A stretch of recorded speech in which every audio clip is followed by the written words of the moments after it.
Hello and welcome to Sprott Radio. I'm your host, Ed Coyne, Senior Managing Partner at Sprott Asset Management.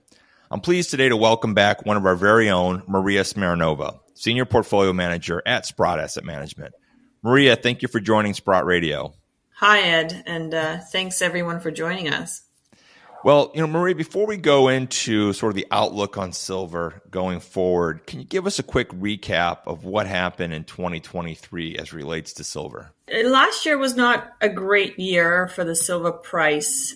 Silver held in, it was pretty flat, but relatively to other markets and even other metals such as gold, it definitely underperformed. And like I said, it was pretty flat versus gold was up 13%. And obviously some of the major markets were up even more.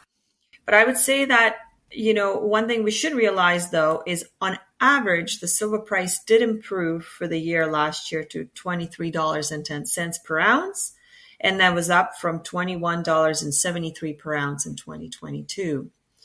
And I would like to remind people that, even a few years back, even as recently as 2019, the silver price was in the mid-teens. It was about $16 on average. So the silver price has improved over the last few years, particularly after COVID. And of course, our outlook going forward is we think that there's things in the market that people necessarily don't realize, but silver price could go a lot higher because of the dynamics of the market going forward. Well, and that's what I want to dive into today are some of those dynamics. Before we do that, though, you mentioned something about, gold was up 13% and silver was relatively flat. Historically, people have talked a lot about the gold to silver ratio. In the modern era, from your view, does that really still matter? Do you use that at all? How should investors think about that now going forward? I do look at the gold to silver ratio sometimes, but it's not something that I really look at closely. I think it's a good metric to see where we are relatively in the cycle. For example, back in 2020, it reached about 120 to 1. And basically at that time, silver was thrown out with, like a baby with the bathwater, because the concern was that with COVID, industry would shut down and nobody needs silver. But at that time, I said that that's the high and silver would outperform gold. And of course, that's exactly what happened. Silver did outperform gold because when we see actual interest in the metals, when we see Western investors come and buy the ETFs, have an interest in silver as an investment, silver tends to react faster and more because it's just such a small market. It is really easy to move the price. So I think, again, you can look at certain points in history as markers, and you look at the gold to silver ratio, you can look at the highs and lows. Like right now, we're at about 90 to 1. So it's still a pretty high ratio, I would say, which tells me that it is likely that silver will outperform gold going forward, but obviously it's not a guarantee. I know it's a long-winded answer, Ed, but I do look at it, but I wouldn't swear by it. It's not something I pay a lot of attention to. It's not an absolute. I think that's the takeaway here. Is it's a tool, but it's certainly not an absolute. You touched on kind of Western buyers of silver versus sort of the rest of the world or Eastern buyers. We're seeing the demand continue to increase in silver. Who are some of the buyers today? Where is a lot of that demand coming from?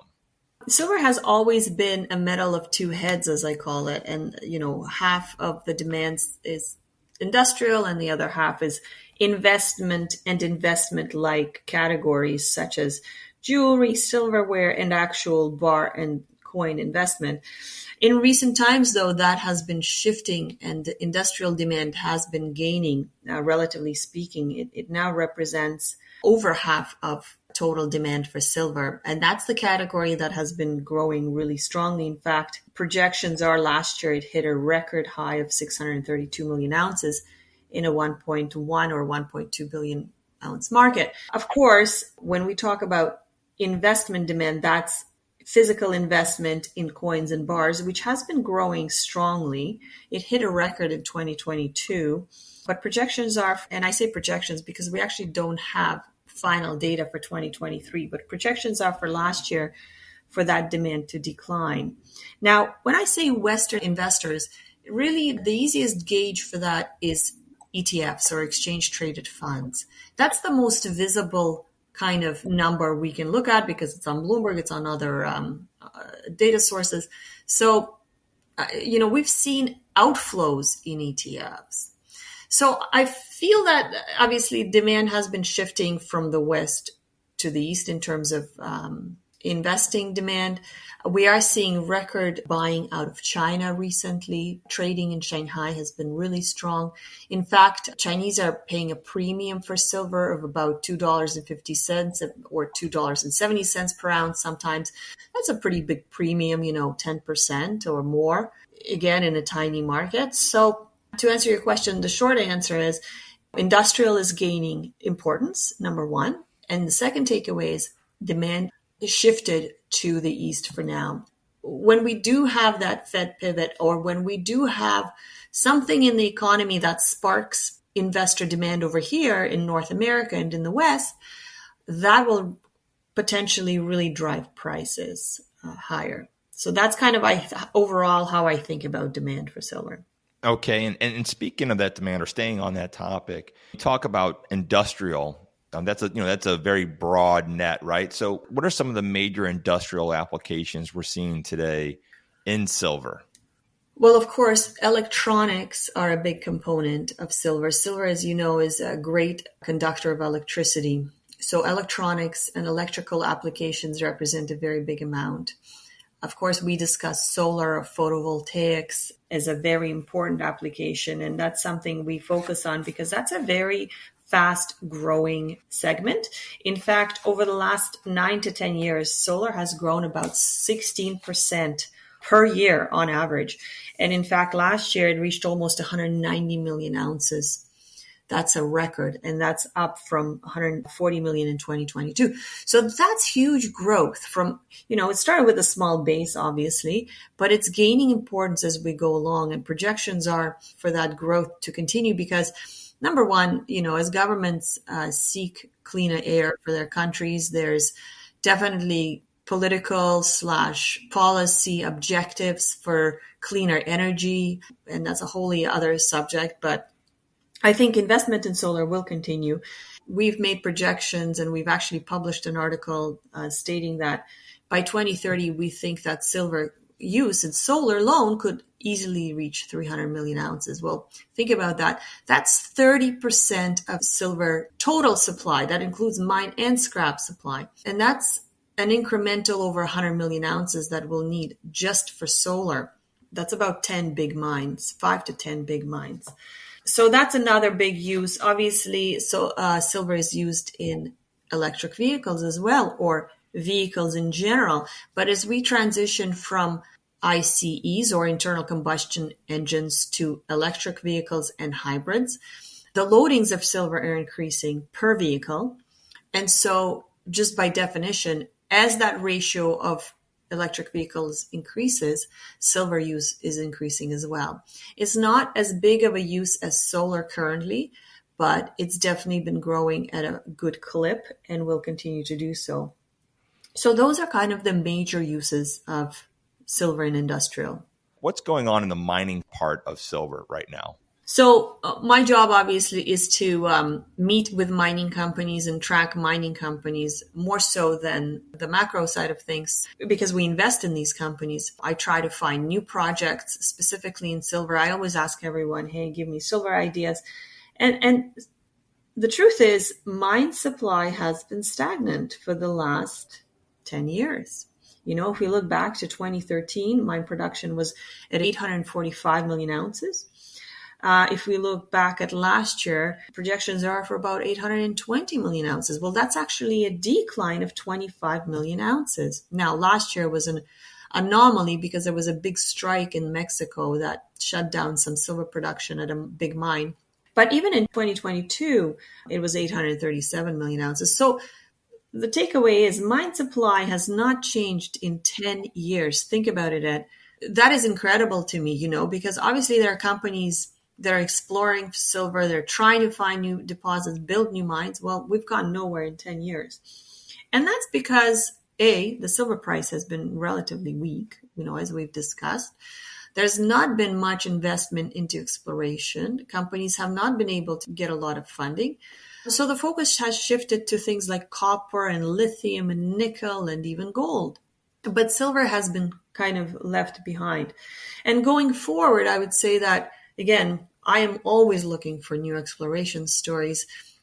There are some new deposits on the table, but they will still take years to permit, advance, build, and put into production.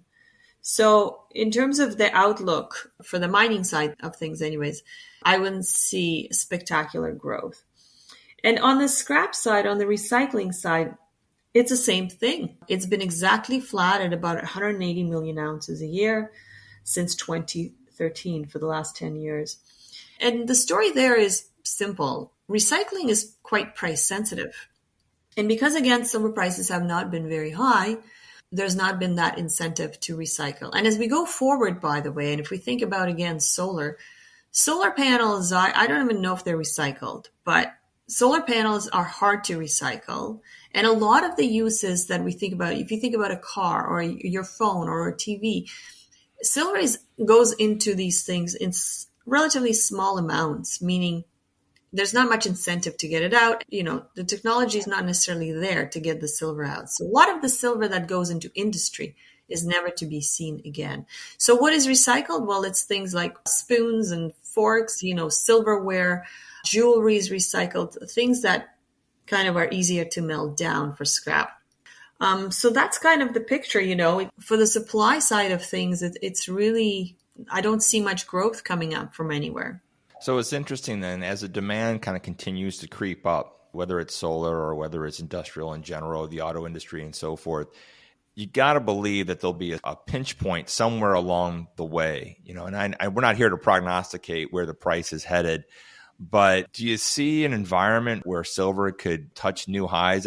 Correct me if I'm wrong, but I think silver at one point broke, north of 50. I think it touched over 60 for a moment in time.